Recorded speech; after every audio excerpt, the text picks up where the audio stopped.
Hello Weaver. आज हम NCERT class 6 का साइंस का जो है एनसीईआरटी का नोट्स देखेंगे, जो कि बिल्कुल निचोड़ है एनसीईआरटी का।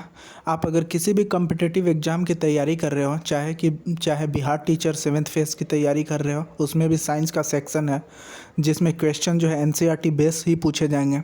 उसके अलावा अगर आप सीटेट 6 to 8 पेपर की तैयारी कर रहे हो तो उसमें भी जो साइंस सेक्शन है वो सारा एनसीईआरटी से ही क्वेश्चन फ्रेम करता है।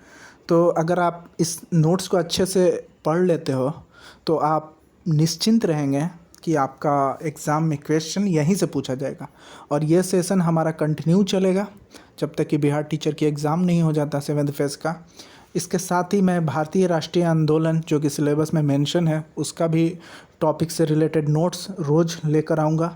उसके अलावा ज्योग्राफी, इकोनॉमिक्स, पॉलिटिकल साइंस, इसके भी नोट्स आपको इस चैनल पे प्रोवाइड करवाए जाएंगे और साथ ही अच्छी तैयारी भी करवाई जाएगी। तो आप हमारे चैनल को सब्सक्राइब कर लें। चलिए स्टार्ट करते हैं। तो एनसीईआरटी क्लास 6 का साइंस का जो पहला लेसन है, चैप्टर, उसका नाम है भोजन के घटक। और इस भोजन के घटक में अगर आप बात करें तो सबसे पहले जो मेन पॉइंट है, बुलेट है, वो पोषक है। सबसे पहले समझना है कि पोषक क्या है। तो पोषक भोजन में उपस्थित वैसे घटक जो हमारा विकास करते हैं। तो विकास कौन करता है? प्रोटीन हमें ऊर्जा देते हैं यानी कि कार्बोहाइड्रेट, और बीमारियों से हमारी रक्षा करते हैं यानी कि आपका विटामिन और खनिज। तो इन सब को हम पोषक बोलते हैं। यहाँ एग्जाम्पल भी पोषक का दिया है, कार्बोहाइड्रेट, प्रोटीन, विटामिन, वसा और खनिज, ये सब पोषक है। चलिए आगे अपने पॉइंट पे बढ़ते हैं। क्या है ये? बिल्कुल एनसीईआरटी का निचोड़ है। आपको हर कम्पिटिटिव एग्ज़ाम में जिसमें आपको जीके पूछा जाता है तो यहीं से आप का पूछा जाएगा। और अगर आप डीप स्टडी करना चाहते हैं तो एनसीईआरटी क्लास 6 के बाद हम 7 का भी कंटिन्यू नोट्स प्रोवाइड कराएंगे, फिर 8 का, 9 का, 10 का। तो अगर यहाँ तक आप कर लेते हो तो आप किसी भी लेवल का एग्ज़ाम दोगे तो वहाँ क्वेश्चन यहीं से फ्रेम होंगे। चलिए नेक्स्ट क्वेश्चन। कॉपर सल्फेट का विलयन अगर आपको बनाना है तो 100 मिलीलीटर जल में 2 ग्राम कॉपर सल्फेट घोलने पड़ेगा। ठीक है, 100 मिलीलीटर में 2 ग्राम कॉपर सल्फेट। तो आपका क्वेश्चन फ्रेम ऐसे हो सकता है कि कॉपर सल्फेट विलयन बनाने के लिए 100 मिलीलीटर जल में कितना ग्राम कॉपर सल्फेट डालना पड़ेगा? आपका ऑप्शन 1 ग्राम, 2 ग्राम, 3 ग्राम, 4 ग्राम। तो 2 ग्राम। नेक्स्ट, कास्टिक सोडा का अगर आप विलयन बनाना चाहते हो तो 100 मिलीलीटर जल में 10 ग्राम कास्टिक सोडा घोलना पड़ेगा। Next question. नेक्स्ट है आपका कार्बोहाइड्रेट, यानी कि कार्बोहाइड्रेट को मंड भी बोलते हो। उसका परीक्षण आप कैसे करोगे? कैसे बताओगे कि कोई चीज़ में कार्बोहाइड्रेट है या नहीं है? जैसे कि चावल में कार्बोहाइड्रेट होता है तो उसको जांच करने के लिए हम क्या करेंगे? पका हुआ या कच्चा हुआ चावल ले लेंगे। चावल या कोई भी चीज़ जिसमें कार्बोहाइड्रेट है, जैसे कि गन्ना का जूस हो गया है, रोटी भी ले सकते हो आप, गेहूं का आटा भी ले सकते हो। तनु आयोडीन विलियम डालना पड़ेगा और उसका 2-3 बूंद डालो।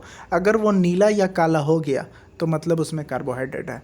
तो मेन पॉइंट यहाँ है कि कार्बोहाइड्रेट की जांच करने के लिए आपको आयोडीन से जांच करोगे, और नीला और काला, ये बुलेट पॉइंट है आपका कि आयोडीन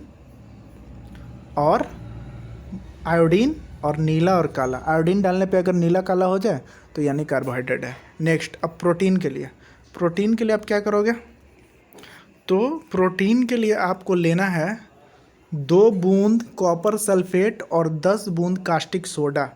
अगर बैगनी हो जाए तो प्रोटीन है। एग्जाम में आपसे पूछ सकता है कि प्रोटीन के परीक्षण के लिए किस रसायन का उपयोग किया जाता है। आपका option copper sulphate, caustic soda, sodium bicarbonate, और आपका आपका रहेगा मान लो सिल्वर नाइट्राइट, और ई ऑप्शन इनमें से सभी या इनमें से कोई नहीं, जैसा कि बीपीएससी क्वेश्चन बनाता है। तो आपका ई ऑप्शन हो जाएगा। तो आप इन पॉइंट को नोट कर सकते हो, या अगर आपको इनका पीडीएफ चाहिए तो हमें कमेंट कर सकते हो, आपको हम पीडीएफ भी प्रोवाइड करवाएंगे। चलिए नेक्स्ट। अब वसा के लिए परीक्षण।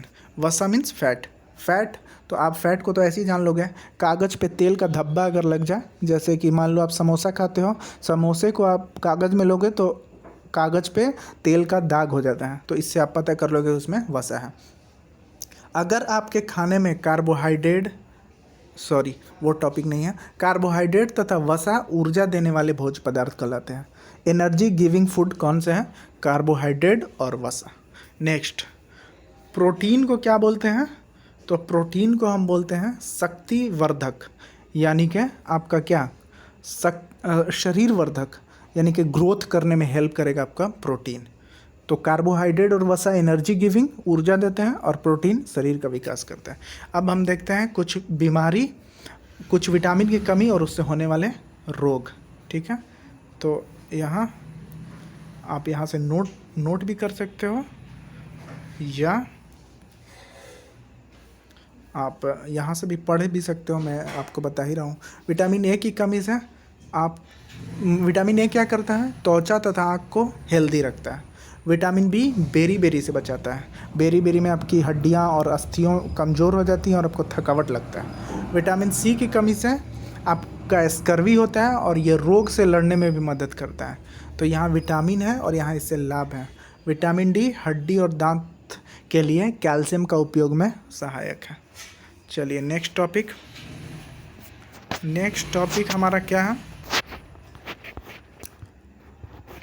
नेक्स्ट टॉपिक है हमारा, हाँ, हमारे शरीर में सूर्य प्रकाश की उपस्थिति में विटामिन डी बनता है। तो वो कौन सा विटामिन है जो शरीर खुद ब खुद बना लेता है? तो विटामिन डी सूर्य प्रकाश की उपस्थिति में। आहारी रेशे, जिन्हें रुक्षांश कहते हैं या रफेज कहते हैं, बिना पचे भोजन को बाहर निकालने में मदद करता है। तो आपका रफेज का क्या काम है? आहारी रेशे का क्या काम है? तो ये आपको जो बिना पचा हुआ भोजन है उसको शरीर से बाहर मल के रास्ते से आसानी से निकाल देता है। इसलिए आप मैदा खाते हो तो मैदा में, अच्छा पहली बात तो आहारी रेशे यानी रुक्षांश किसे कहते हैं? रुक्षांश का मतलब चोकड़ है या फल के ऊपरी छिलका। तो अगर आप देखोगे कि अगर आप चोकड़ वाला रोटी खाओगे, ठीक है, तो आपका कब्ज की समस्या नहीं होगी। लेकिन अगर आप मैदा खा लेते हो तो आपको पचने में थोड़ा टाइम लगता है। क्यों? क्योंकि उसमें आहारी रेशा यानी रुक्षांश नहीं होता है। और रुक्षांश का काम क्या है कि बिना पचा भोजन को बाहर निकाल देता है। तो आप अगर मैदा खाते हो तो मैदा में तो आपका चोकड़ होता ही नहीं है, बिल्कुल नहीं होता, या होता भी है तो बहुत मिनिमम परसेंटेज में होता है। तो ऐसे में आपको कब्ज की समस्या हो सकती है, क्योंकि बिना पचा भोजन आसानी से बाहर नहीं निकलेगा। अब नेक्स्ट टॉपिक है कि चावल और दाल को बार बार अगर धोते हो तो विटामिन और कुछ खनिज उसमें से निकल जाते हैं। तो क्या निकल जाता है चावल को बार बार धोने से? आपका ऑप्शन फ्रेम कर सकता है। ऑप्शन 1 प्रोटीन, बी विटामिन, 3 खनिज लवण, चौथा आपका हो जाएगा वसा, 5वां इनमें से कोई नहीं या एक से अधिक। तो एक से अधिक, क्योंकि विटामिन और खनिज लवण दोनों निकल जाते हैं। नेक्स्ट, भोजन को पकाने में विटामिन सी नष्ट हो जाता है। तो वो कौन सा विटामिन है जो पकाने पे नष्ट हो जाता है? तो विटामिन सी। अब आ गए क्वेश्चन, आपका टॉपिक क्या है? बुलेट पॉइंट है। पर्याप्त प्रोटीन नहीं लेने से वृद्धि नहीं होगा और चेहरे पर सूजन आ जाएगा, बालों का रंग उड़ जाएगा और त्वचा में बीमारियां और पेचिश भी हो सकती है। चलिए आगे, प्रोटीन और कार्बोहाइड्रेट अगर दोनों की कमी हो जाती है, प्रोटीन और कार्बोहाइड्रेट दोनों की कमी हो जाती है तो दुबला पतला शरीर हो जाएगा और चलने में असमर्थ हो जाओगे। अब चल नहीं पाओगे, इतना कमज़ोर हो जाओगे। अब हमारा टॉपिक है कि विटामिन और खनिज से होने वाली कुछ बीमारियां। तो विटामिन ए और इसकी कमी से होता है क्षीणता, दृष्टिहीनता, यानी कि आपका इसी को क्या बोलते हैं हम? नाइट ब्लाइंडनेस बोलते हैं। ठीक है, और अंधेरे और रात में कम दिखाई देगा। आगे, विटामिन बी की कमी से बेरी हो जाता है। विटामिन बी की कमी से बेरी, दुर्बल पेशियां, हड्डी कमज़ोर हो जाएगा और ऊर्जा की कमी हो जाएगी। विटामिन सी की कमी से स्कर्वी हो जाता है, मसूड़े से खून आएगा और घाव भरने में अधिक समय लगेगा अगर स्कर्वी आपको हो गया तो। विटामिन डी की कमी से रिकेट्स हो जाएगा, अस्थियां मुलायम होकर मुड़ जाने लगेगी, यानी कि हड्डी एकदम कमज़ोर हो जाएगा। कैल्शियम की कमी से अस्थियां और दंत क्षय, यानी हड्डी कमज़ोर और दांतों का गिरना भी हो सकता है। और आयोडीन की कमी से आपको घेंघा हो जाएगा। और लक्षण क्या है कि गले में आपका सूजन हो जाएगा है। और लोहा की कमी से, आयरन की कमी से अरक्ता यानी कि एनीमिया और आपको कमज़ोरी फील होगी। ठीक है, और एक लास्ट जो एनसीईआरटी में था टॉपिक, FSSAI का full form food safety and standards authority of India. तो ये एनसीईआरटी लेसन 1 जो है, लेसन 1 क्या था? भोजन के घटक। तो इसका पूरा निचोड़ था। इसके बाद अगर आपको अच्छा लगा तो लाइक कीजिए, सब्सक्राइब कीजिए। इसके बाद हम नेक्स्ट 2 लेसन, तीसरे लेसन ऐसे ही कंटिन्यू करते हुए क्लास 6 का पूरा एनसीईआरटी समाप्त करेंगे। उसके बाद क्लास 7 का, 8 का, 9 का, 10 का। अगर आप यहाँ तक पढ़ लेते हो तो बिहार टीचर हो गया या सीटेट हो गया, आपका साइंस 100% कर ले जाओगे। तो ठीक है, मिलते हैं नेक्स्ट वीडियो में।